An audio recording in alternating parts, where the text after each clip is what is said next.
ಸಚಿವ ಸಂಪುಟದಲ್ಲಿ ಸೋಲೂರು ಹೋಬಳಿಯನ್ನ ನೆಲಮಂಗಲ ತಾಲೂಕಿಗೆ ವಿಲೀನಗೊಳಿಸಲು ಅಧಿಸೂಚನೆ ಹೊರಡಿಸಿರುವುದರಿಂದ ಮಾಗಡಿ ತಾಲೂಕಿನ ಜನತೆಗೆ ಧಕ್ಕೆಯಾಗಿದೆ ಅಂತ ಮಾಗಡಿ ತಾಲೂಕು ವಕೀಲರ ಸಂಘದ ವತಿಯಿಂದ ಆಕ್ರೋಶವನ್ನು ಹೊರಹಾಕಿದ್ರು.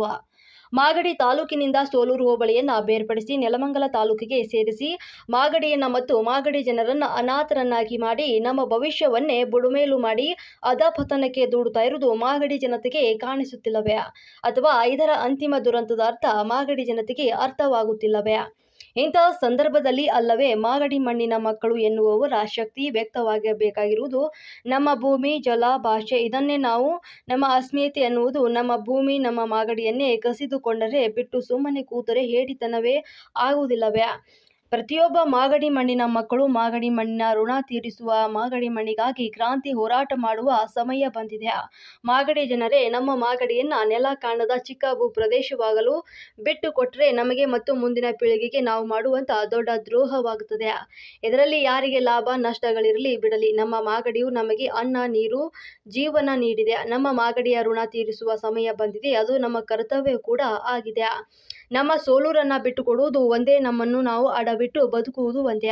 ನಮ್ಮನ್ನು ನಾವು ಅಡವಿಟ್ಟು ಬದುಕುವ ಬದಲು ನಮ್ಮ ಮಾಗಡಿ ಮಣ್ಣಿಗಾಗಿ ಎಲ್ಲರೂ ಸೇರಿ ಹೋರಾಟವನ್ನ ಮಾಡೋಣ.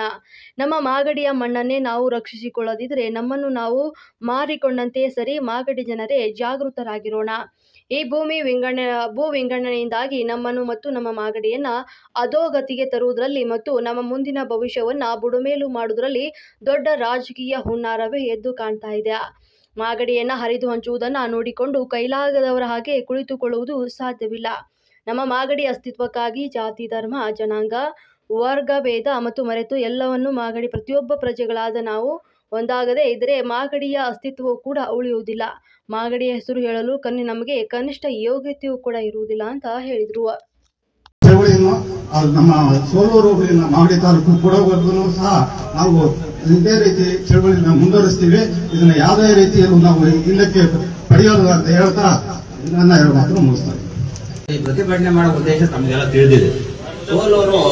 ಸೋಲೂರು ಮಾಗಡಿ ಮುಕ್ತಪ್ರಾಯವಾಗಿದೆ. ಮತ್ತೆ ಸೋಲೂರು ನೆಲಮಂಗಲಕ್ಕೆ ಏನು ಅವಶ್ಯಕತೆ ಇಲ್ಲ.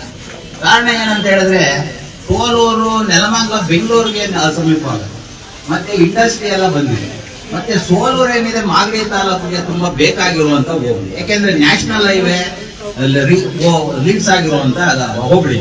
ನ್ಯಾಷನಲ್ ಹೈವೇ ಲಿಂಕ್ಸ್ ಆಗಿರೋದ್ರಿಂದ ಈ ಮಾಗಡಿ ತಾಲೂಕಿಗೆ ಒಂದು ಶೋಭೆ ಇದೆ. ಈಗ ಸೋಲೂರು ನೆಲಮಂಗಲದ ಅವಶ್ಯಕತೆ ಇಲ್ಲದೇ ಇದ್ರು ಸಹ ಜನಪ್ರತಿನಿಧಿಗಳು ಅವ್ರ ಸ್ವಾರ್ಥಕ್ಕೋಸ್ಕರ, ರಾಜಕೀಯದ ಉದ್ದೇಶಕ್ಕೋಸ್ಕರ ಸೋಲೂರ್ನ ಮಾಗಡಿ ತಾಲೂಕಿಂದ ಅನ್ಯಾಯವಾಗಿ ಮಾಗಡಿ ಜನಗಳ ಹತ್ರ ಕಿತ್ಕೊಳ್ಳೋ ಪ್ರಯತ್ನ ಮಾಡ್ತಾ ಇದ್ದಾರೆ. ಅದ್ರ ಮಾಗಡಿ ತಾಲೂಕಿನ ಎಲ್ಲ ಬಂಧುಗಳೇ, ಮಾಧ್ಯಮಗಳು ನೋಡಿ, ನಾವು ಸುಮ್ಮನೆ ಮಾಡ್ತಾ ಇಲ್ಲ ಸ್ಟ್ರೈಕ್. ಯಾಕೆ? ಮಾಗಡಿ ತಾಲೂಕು ಕೆಂಪೇಗೌಡ ತಾಲೂಕು. ಮಾಗಡಿ ತಾಲೂಕು ಕೆಂಪೇಗೌಡರು ಜನ್ಮ ಕೊಟ್ಟ ತಾಲೂಕು. ಮಾಗಡಿ ತಾಲೂಕು ಕೆಂಪೇಗೌಡರ ಕೋಟೆ ಇದೆ. ಮಾಗಡಿ ತಾಲೂಕು ಕೆಂಪೇಗೌಡರ ಸಮಾಧಿ ಇದೆ. ಈ ಕೆಂಪೇಗೌಡರ ಕೋಟೆ, ಮಾಗಡಿ ತಾಲೂಕು ಸಮಾಧಿ, ಬೆಂಗಳೂರನ್ನ ಸ್ಥಾಪನೆ ಮಾಡಿದವರು ಮಾಗಡಿ ಕೆಂಪೇಗೌಡರು. ಇದನ್ನ ನಮ್ಮ ರಾಜಕಾರಣಿಗಳು ಕಿತ್ಕೊಂಡೋಗಿ ಮಾಡಿಕೊಂಡು ದೇವಮೂಲವಿದೆ ಸೋಲೂರು ಕಿತ್ಕೊಂಡೋಗಿ ನೆಲಮಂಗಲ ಸೇರಿಸ್ತೀವಿ ಅಂತ ಹೇಳ್ತಾ ಇದ್ದಾರೆ. ಇದ್ರ ಬಗ್ಗೆ ಕ್ಯಾಬಿನೆಟ್ ಡಿಸಿಷನ್ ಆಗಿದೆ ಅಂತ ಹೇಳ್ತಾರೆ. ಈ ಬಗ್ಗೆ ನಾವು ಮೊದಲೇ ಈಗ ಈ ಬಗ್ಗೆ ನಾವು ನೆಲಮಂಗಲ ಸೇರ್ಪಡೆ ಹೇಗೆ ಸೇರ್ಪಡೆ ವಿಚಾರವಾಗಿ ನಾವು ಹಿಂದೆ ಕೊಡಪ್ಪ ಇದು ಫೋಟೋ, ಇದು ಕೊಡಪ್ಪ ಫೋಟೋಸು. ನಾವು ಅವ್ರನ್ನ ಭೇಟಿ ಮಾಡಿ ನಾವು ಅವ್ರ ಮನೆಯಲ್ಲೇ ಕೂಡ ಮನವಿ ಸಲ್ಲಿಸಿದ್ವಿ. ಮನವಿ ಸಲ್ಲಿಸಿದಾಗ ಅವರೇನು ಹೇಳಿದ್ರು, ಹೌದಪ್ಪ ಕರೆಕ್ಟು, ಮಾಡಿ ಕೆಂಪೇಗೌಡ ಸ್ಥಳ, ನಾವು ಇದ್ರ ಬಗ್ಗೆ ನಾವು ಕ್ರಮ ತಗೊಂತೀವಿ. ಮಾಡಿ ತಾಲೂಕಿನ ಸೋಲೂರು ಹೋಗಿನ ಯಾವ ಕಾರಣಕ್ಕೂ ನಾವು ನೆಲಮಂಗಲ ಸೇರಿಸೋದಿಲ್ಲ, ಅದನ್ನ ಹಂಗೆ ಉಳಿಸ್ತೀವಿ. ಅದನ್ನ ಈಗ ಅದು ಕೆಂಪೇಗೌಡರು ಹುಟ್ಟಿ ಸ್ಥಳ, ಅದಕ್ಕೋಸ್ಕರ ಇದು ನಾವೇ ಕಿತ್ಕೊಂಡು ಹೋಯ್ತು. ಸೋಲೂರು ಹೋಗೋದಕ್ಕೆ ನಾವು ಬಿಡೋದಿಲ್ಲ. ನಾನು DCM ಹತ್ರ ಮಾತಾಡ್ತೀನಿ, CM ಹತ್ರ ಮಾತಾಡ್ತೀನಿ ಅಂತ ಹೇಳಿದ್ರು. ಅವ್ರಿಗೆ ಭೇಟಿ ಮಾಡಿ ಮನವಿ ಸಲ್ಲಿಸೋದಕ್ಕೆ ನಮ್ಮ ಹತ್ರ ಮನವಿ ಪತ್ರ ಇದೆ ಮತ್ತು ಈ ಫೋಟೋ ಇದೆ. ಫೋಟೋದಲ್ಲಿ ಹೇಳಿದ್ದಾರೆ ಯಾವುದೇ ಕಾರಣಕ್ಕೂ ಬಿಡಲ್ಲ, ಈ ರಿಯಾಗ್ರೇಷನ್ ಆಗೋವರೆಗೂ ಸೋಲೂರು ಹೋಬಳಿ ನಮ್ಮ ನೆಲಮಂಗಲ ಸೇರಲ್ಲ, ಅಶ್ಯೂರೆನ್ಸ್ ಕೊಡ್ತಾ ಇದ್ದೀನಿ, ಸೇರ್ಸಲ್ಲ ಅಂತ ಹೇಳಿದ್ರು. ಈಗ ಏನ್ ಹೇಳ್ತಾ ಇದ್ರೆ ವಕೀಲರು ಯಾರು ಕೂಡ ಬರ್ಲಿಲ್ಲ, ಸ್ಪಂದಿಸ್ಲಿಲ್ಲ ಅಂತ ಹೇಳ್ತಾ ಇದ್ದಾರೆ. ಇದು ಅವರು ಏಕೆಂದ್ರೆ ಮತ್ತಿದಾರ ಏನೋ ಗೊತ್ತಿಲ್ಲ. ಈ ರೀತಿ ಮರೆಯೋ ಶಾಸಕರು ನಮ್ಮ ವಕೀಲರಿಗೆ ಇಷ್ಟು ಮೋಸ ಮಾಡಿದ್ರೆ ಬಾಕಿಯವರಿಗೆ ಮೋಸ ಮಾಡ್ತಾರೆ. ದಯವಿಟ್ಟು ತಿಳ್ಕೊಳ್ಳಿ, ಇದು ಮೋಸ, ನನ್ನ ಪ್ರಕಾರ ಮೋಸ. ಯಾಕೆಂದ್ರೆ ನಮಗೆ ಬಂದಿಲ್ಲ ಅಂತ ಹೇಳ್ತಾರಲ್ಲ, ನಾವು ಫೋಟೋ ನೆಟ್ಗಳೆಲ್ಲ ಕೊಡ್ತಾ ಇದ್ದೀವಿ, ಫೋಟೋ ಕೊಡ್ತಾ ಇದ್ದೀವಿ. ಇದಕ್ಕೆ ಪ್ರೂಫ್. ಈ ಯಾರು ಸಹಕರಿಸಲಿಲ್ಲ ಅಂತ ಹೇಳಿದ್ರೆ ಪಬ್ಲಿಕ್ ಅಯ್ಯೋ ಸಮಾನ ಅಲ್ಲ. ದಯವಿಟ್ಟು ಅದನ್ನ ನಾವು ವಾಪಸ್ ಅಂತ ಹೇಳ್ತಾ ಇದ್ದೀನಿ. ನಮ್ಮ ಇದು ನಮಗೆ ವಕೀಲರು ಅಲ್ಲ, ವಕೀಲರು ಎಲ್ಲರಿಗೂ ಬೇಕು. ನಾವು ಸಾರ್ವಜನಿಕ ಓಡಾಡ್ತಾ ಇದೀವಿ ವಕೀಲರಿಗೋಸ್ಕರ. ವಕೀಲರು ಅದ್ರಲ್ಲಿ ನಮ್ಗೆ ಸ್ವಾರ್ಥ ಇದೆ. ಈಗ ಬ್ಯಾಂಡ್ ಬಿಡ್ಸದ ಮಾಡಿ ಬರಕ್ಕೆ ಎಷ್ಟಪ್ಪ 13-14 ಮಾಡಿ ಬರಕ್ಕೆ 13-14 ಇಲ್ಲಿಂದ ನೆಲಮಂಗಲ ಹೋಗ್ಬೇಕು ಅಂತಂದ್ರೆ ಅವರು ಎಷ್ಟು ಕಿಲೋಮೀಟರ್ ಆಗ್ತದೆ? ಎಸ್ ಆಫೀಸ್ ಬೆಳಪಡೆ ಹೋಗ್ಬೇಕು, ಡಿಸಿಗೆ ದೇವರಿಗೆ. ಸೊ ಅದು ಪಬ್ಲಿಕ್ಸ್ಗೆ, ಜನಗಳಿಗೆ, ಲಿಟಿಯನ್ಸ್ಗೆ ತೊಂದರೆ.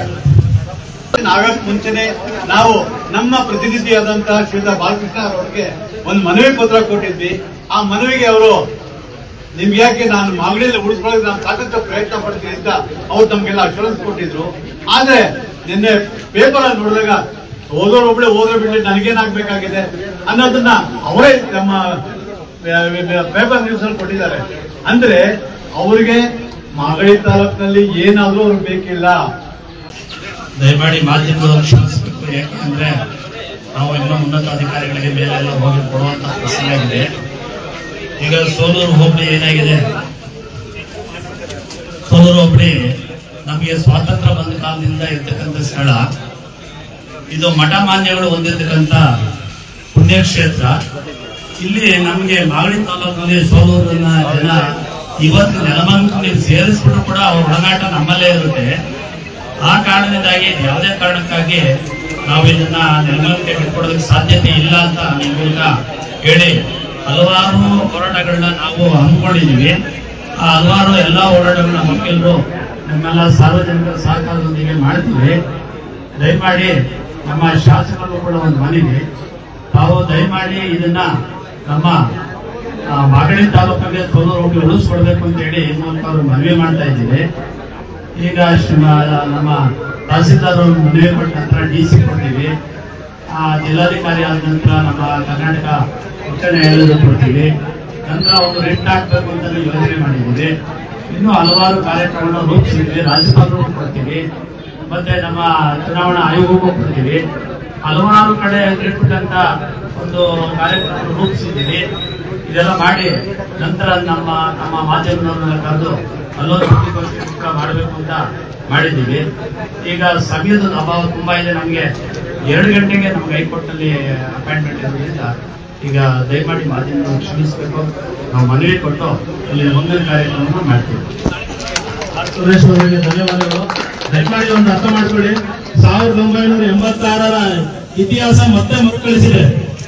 ಮಾಗಡಿ ಕ್ಷೇತ್ರದ ಒಂದು ಭಾಗ ಆಗಿದ್ದಂತ ತಾವರೆಕೆರೆಯನ್ನು ನಾವು 1986ರಲ್ಲಿ ಬಿಟ್ಕೊಟ್ಟಿದ್ವಿ.